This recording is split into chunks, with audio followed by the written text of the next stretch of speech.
జగన్మోహన్ రెడ్డి గారు ఎంత ధైర్యంగా నిర్ణయాలు తీసుకున్నారంటే సచివాలయాలు కట్టాలనుకున్నాడు, కట్టినాడు. ఆర్బీకేలు కట్టాలనుకున్నాడు, కట్టినాడు. హెల్త్ సెంటర్లు కట్టాలనుకున్నాడు, కట్టినాడు. మెడికల్ కాలేజీలు నిర్మించాలనుకున్నాడు, నిర్మించినాడు. 3 లక్షల కోట్లు ప్రజల అకౌంట్లలో వేయాలనుకున్నాడు, వేసినాడు. కానీ ఈడ చంద్రబాబు నాయుడు ఏదైనా పని చేయాలంటే వెంటనే పవన్ కళ్యాణ్ చూడాలి, చేద్దామా వద్దా అంటాడు. మళ్ళీ పవన్ కళ్యాణ్ ఏదైనా పని చేయాలంటే వెంటనే చంద్రబాబుని చూస్తాడు, చేద్దామా వద్దా అని.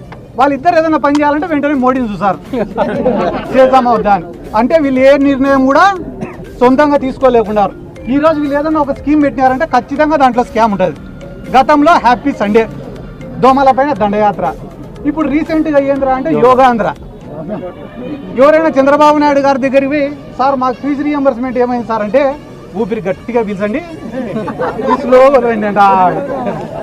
నిన్న యోగాంధ్రకు ఎంత ఖర్చు పెట్టినారన్నా? ఇప్పుడు ఎంత అప్డేట్లో ఉంటారు చూడండి మీరే జనాలు. 300 కోట్లు ఖర్చు పెట్టి ఆడ పోయి చూసే మ్యాట్లు లేవు, యోగా ఆసనాలు వేసేటోళ్ళు లేరు, ఏపించేటోళ్ళు లేరు.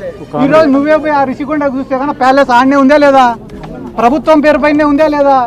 మళ్ళా ఎవరైనా ఇదే జిల్లాలో చెప్తానన్నా నేను, పోలవరం కట్టనీకే డబ్బు ఖర్చు పెడితే అదో రకం, కానీ చంద్రబాబు నాయుడు గారు పోలవరాన్ని చూడనీకే 100 కోట్లు ఖర్చు పెట్టాడు.